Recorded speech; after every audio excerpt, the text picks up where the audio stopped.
새로운 갤럭시 워치 9 배터리 용량도 늘었고 갤럭시 워치 최초로 스냅드래곤 칩셋까지 들어갔습니다. 그럼 당연히 전작보다 더 빠르고 더 오래 가야 하잖아요. 제가 1년 동안 실사용했던 갤럭시 워치 8 그리고 새 제품인 워치 9를 놓고 비교를 해봤는데요.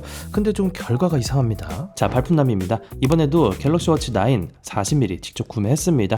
그리고 실사용해보면서 디자인과 착용감, 새로운 스냅드래곤 칩셋은 진짜 체감될 정도로 빨라졌는지, 그래서 사용시간은 늘어났는지, 새롭게 추가된 AI 건강 기능들은 어땠는지, 특히 지금 워치 8을 사용하고 있는 분들 굳이 워치 9으로 기변할 필요가 있는지, 이런 부분들까지 필요한 내용들만 깔끔하게 정리해보도록 하겠습니다. 그럼 시작해볼게요. 먼저 가장 눈에 보이는 디자인부터 살펴보겠습니다. 워치 8과 워치 9을 나란히 놓고 보면요, 솔직히 큰 차이는 없습니다. 워치 8에서 적용됐던 쿠션 형태의 디자인 그대로 유지했고, 전체적인 크기와 두께도 눈으로 보기엔 거의 비슷해요. 제가 자막으로 표기를 해놓지 않는다면 어떤 게 워치 8인지 워치 9인지 구별하기 어려울 겁니다. 대신 본체가 아니라 밴드는 체감되는 개선이 있었는데요. 이번 기본 밴드는 에어포켓 구조로 바뀌면서 전작보다 더 가볍고 부드러워졌습니다. 확실히 시계를 차보면요, 손목에 닿는 느낌이 좀 더 부드럽고 편해진 걸 느낄 수가 있어요. 특히 잘 때 착용감 차이가 꽤 크게 느껴지더라고요. 재밌는 건 이 착용감의 차이가 워치 9 본체 때문만은 아니라는 거죠. 워치 9의 새로운 밴드가 전작보다 약 17% 가벼워졌는데, 이 밴드는 워치 8과도 그대로 호환이 된다는 겁니다. 그러니까 착용감 때문에 워치 9으로 넘어가려는 분들이라면 워치 8에 새로운 밴드만 장착해도 어느 정도 비슷한 개선을 느낄 수가 있다는 겁니다. 심지어 본체 무게는 40mm 기준 워치 8이 30g, 워치 9이 실측 기준으로 30.7g으로 오히려 워치 9이 더 무겁습니다. 그럼 따지고 보면 워치 8 본체에 워치 9 밴드를 사용하는 게 가장 가볍고 편한 조합이 되는 셈인데요. 이건 좀 아이러니하죠. 그리고 이전에 워치 8 리뷰할 때부터 제가 쓰는 워치 페이스를 궁금해하는 분들이 꽤 계시더라고요. 대단하진 않지만 소소한 팁 하나 알려드릴게요. 구글 플레이에 있는 유료 워치 페이스들이 가끔씩 무료로 풀릴 때가 있거든요. 다만 일정 기간이 지나면 이게 무료에서 유료로 바뀌는 경우가 많아요. 그래서 저는 무료로 풀릴 때마다 이거 하나씩 받아놓고 여러 개 쟁겨두고 바꿔가면서 쓰고 있습니다. 무료일 때 다운받아서 설치해두면요, 나중에 유료로 바뀌어도 그대로 쓸 수 있거든요. 제가 사용해본 것 중에 괜찮았던 워치 페이스들 영상 설명란에 몇 가지 링크 남겨놓을게요. 다만 여러분이 영상을 보는 시점에 따라 이미 몇 개는 다시 유료로 바뀌었을 수도 있습니다. 그래서 영상 업로드 이후에도 무료로 풀린 괜찮은 워치 페이스 있으면요, 당분간 설명란에 주기적으로 업데이트 해두도록 하겠습니다. 한참 이후에라도 영상 보시면서 필요한 워치 페이스 있으면요, 댓글로 요청해 주세요. 제가 확인해서 업데이트 해둘게요.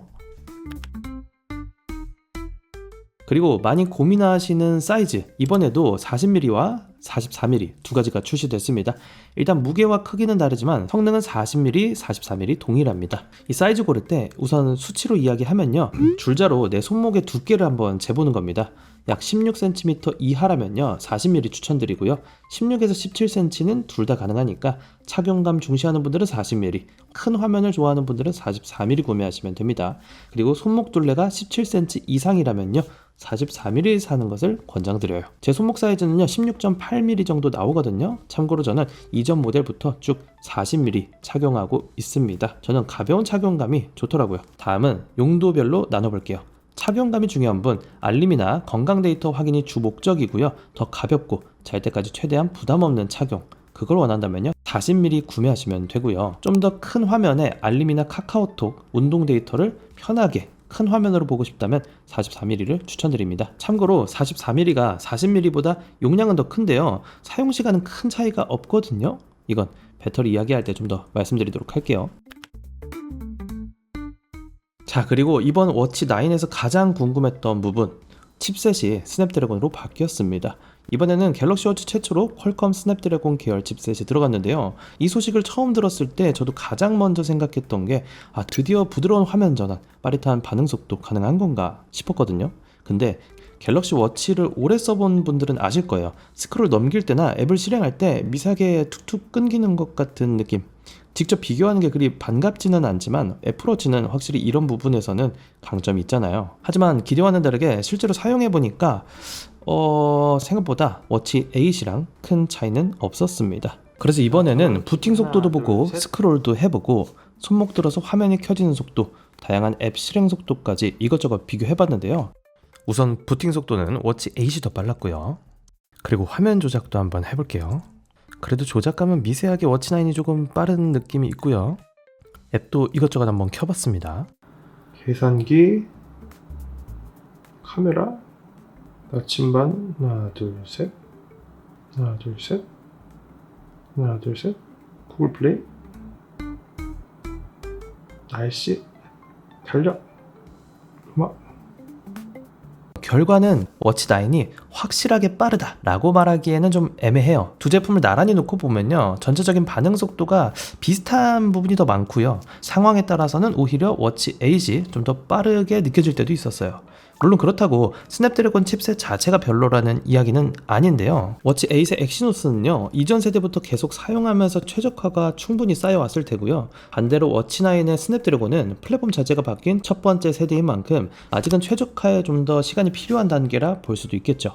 그래서 저 개인적으로는 칩셋 자체가 크게 바뀐 첫 세대인 만큼 향후 소프트웨어 최적화를 통해서 개선의 여지는 있다고 생각이 듭니다. 아니, 꼭 있어야겠죠.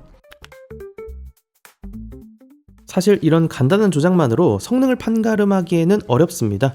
워치 9의 변화는요, 당장 앱이 더 빨리 열리고 화면이 더 빠릿해졌다기보다는 앞으로 AI나 건강 기능처럼 워치가 처리해야 할 기능들이 많아지는 걸 대비해서 미리 성능 여유를 확보해온 그런 변화에 더 가깝다 볼 수 있습니다. 센서 활용만 봐도 그렇습니다. 예전처럼 심박수나 수면, 운동을 단순히 기록하는 데서 끝나는 게 아니라 하루 동안 쌓인 데이터를 분석해서 현재 몸 상태와 앞으로의 관리 방향까지 알려주는 쪽으로 바뀌고 있다는 거죠. AI 활용도 좀 더 적극적입니다. 대표적으로 손목을 들어서 제미나이를 바로 호출할 수가 있고요. 그렇게 되면 스마트폰을 꺼내지 않아도 워치에서 바로 필요한 걸, 간단한 부분은 물어보고 답변을 받을 수가 있습니다. 이거는 꽤 편하더라고요. 이런 기능이 늘어날수록 워치는 화면만 빠르게 움직이는 게 아니라 뒤에서 건강 데이터를 계속 분석하고 AI까지 처리해야 합니다. 그래서 이번 스냅드래곤 탑재도 지금 당장의 체감 속도를 높였다기보다는 앞으로 기능을 늘리기 위한 기반 변화에 더 가깝습니다. 실제로 워치 9이 확 빨라졌다는 느낌은 크지 않았는데요. 칩셋과 배터리를 제외하면 센서 구성이나 GPS 같은 핵심 하드웨어는 워치 8에서 크게 달라지지 않았기 때문입니다. 근데 이걸 반대로 생각하면 미래에 더 좋아지는 건 오케이. 근데 이번 갤럭시 워치는 그럼 쉬어가는 모델이란 소리냐? 실구매자 입장에서는 이렇게 생각이 들 수도 있어 보입니다. 오히려 그럼 더 기다렸다가 워치 10 사야 되는 거 아니야? 싶은 마음이 들 수밖에 없다는 거죠. 그럼 실제로 건강 기능에서 어떤 부분이 달라졌을까요? 워치 9에서는 생체 징후, 심장 건강 점수, 일일 유산소 부하, 신체 체력 지수, 청력 같은 새로운 분석 기능이 추가가 됐습니다. 기존에 측정할 수 있는 데이터를 좀 더 적극적으로 분석하고 내 컨디션을 이해하기 쉽게 정리해주는 쪽으로 발전했다 보는 게 맞을 것 같고요. 다만 알고 계셔야 하는 건 이게 갤 워치 9에서 새로운 센서가 추가돼서 발전된 건 아니라는 겁니다. 기존에 수집하던 데이터를 발전된 소프트웨어와 알고리즘으로 가능케 했다는 거죠. 그래서 이런 신기능들 중 일부는 워치 8 같은 기존 모델에도 업데이트를 통해 순차적으로 지원될 예정이라고 해요. 그러니까 갤 워치 9에서만 독점적으로 누릴 수 있는 기능은 아니라는 겁니다. GPS도 비교해봤는데요. 기본적인 GPS 방식은 거의 같습니다. 워치 8과 워치 9 모두 이중 주파수 GPS를 지원하고 스마트폰 없이도 운동 경로를 기록할 수 있습니다. 차이는 지원하는 위성 시스템인데요. 워치 8은 GPS를 포함해 4종, 워치 9은 여기에 하나가 더 추가돼서 5종을 지원합니다. 물론 그래서 환경에 따라 위치 조작 안정성에는 도움이 되겠지만 듀얼 GPS 자체는 동일하기 때문에 정확도가 엄청나게 높아졌다고 볼 정도의 변화는 아니라고 봅니다. 방수와 내구성도 OATM IP68 등급으로 동일하고요. 램도 2기가, 저장 공간 32기가로 동일. 블루투스는 차이가 있는데 갤럭시 9에서 블루투스 6.0으로 개선이 되었습니다. 이렇게 종합적으로 비교를 해보니까 이번 모델은 사실상 업그레이드라고 보는 게 맞습니다. 실제로 이번에는 갤럭시 9보다는 울트라 2에 많이 집중한 모습을 보이기도 했고 말이죠. 자, 그럼 배터리는 어땠을까요? 칩셋도 바뀌고 배터리 용량까지 늘었습니다. 그러면 당연히 사용시간도 더 길어졌을 거라고 기대하게 되잖아요. 특히 40mm는 배터리 용량이 더 많이 늘었단 말이죠. 근데 제가 실제로 사용을 해보니까 체감은 크게 달라지지 않았다는 겁니다. 제 사용 기준은 AOD는 끄고 카카오톡이나 각종 앱 알림은 켜두고요. 심박수나 수면 같은 건강 센서도 일반적으로 사용하는 정도입니다. 이렇게 사용하면 워치 8 때도 그랬고요. 워치 9도 큰 오차 없이 거의 동일하더라고요. 대략 하루 반, 평균 36시간 남짓이라고 보면 될 것 같습니다. 아침에 완충하고 나가면 그날 하루는 충분히 쓰고 다음날 저녁쯤에는 충전을 생각해야 하는 정도. 물론 GPS를 켜고 러닝이나 등산처럼 몇 시간씩 운동을 기록하다 보면 배터리는 훨씬 더 빠르게 줄어들 겁니다. 이렇게 워치를 혹사시키고 나면 하루를 채우지 못하는 경우도 있고요. 이 배터리를 설명하다 보면 항상 나오는 이야기가 있습니다. 가민이나 어메이즈핏은 열흘도 넘게 가는데 왜 갤럭시 워치는 하루밖에 안 가냐? 사실 완전히 같은 기준으로 비교하기는 어렵습니다. 갤럭시 워치나 애플 워치는 앱을 자유롭게 설치할 수 있는 웨어 OS, 워치 OS 기반이고요. 가민이나 순토, 어메이즈핏 같은 제품들은 RTOS 계열을 기반으로 앱 확장성보다는 운동과 건강 기능, 긴 배터리에 초점을 맞춘 제품들이라는 거죠. 그러니까 엄밀히 말하면 같은 스마트워치라고 불리지만 구조 자체는 다르다는 거죠. 근데 일반 사용자 입장에서는 또 이야기가 달라지는 게 워치에 별도 앱을 여러 개 설치해서 적극적으로 사용하시는 분들이 생각보다 많지는 않거든요. 알림 확인하고 간단하게 답장하고 운동 기록하고 건강 데이터를 보는 정도라면 RTOS 기반 워치에서도 대부분 가능한 기능이라는 거죠. 결국 갤럭시 워치 시리즈가 풀어야 할 가장 큰 문제는 배터리가 아닐까 싶어요. 그래도 3일은 가주는 배터리 만들 수 없을까 하는 바람이 생긴다는 거죠. 실사용 기준 갤럭시 워치 울트라 2가 한 2-3일 정도 간다고 하는데 각각 한 2배씩은 늘어났으면 좋겠습니다. 앱을 자유롭게 설치할 수 있는 대신 하루 밤마다 충전해야 되는 워치. 앱 활용은 조금 제한적이지만 한번 충전하면 일주일, 길게는 열흘 이상 가는 워치. 둘 중에 여러분은 뭘 선택하겠다는 겁니다. 이건 분명 갤럭시 워치가 계속 풀어야 할 숙제라고 봅니다. 제가 오랜만에 갤럭시 워치를 사용한 탓도 있겠지만 지금 일주일 정도 쓰면서 벌써 2번이나 방전이 됐다는 건 배터리에 있어서는 이건 확실히 불편하다 보는 게 맞습니다. 자, 그럼 배터리 용량이 늘었는데도 사용시간이 늘어나지 못한 이유는 뭘까요? 저는 2가지로 보는데요.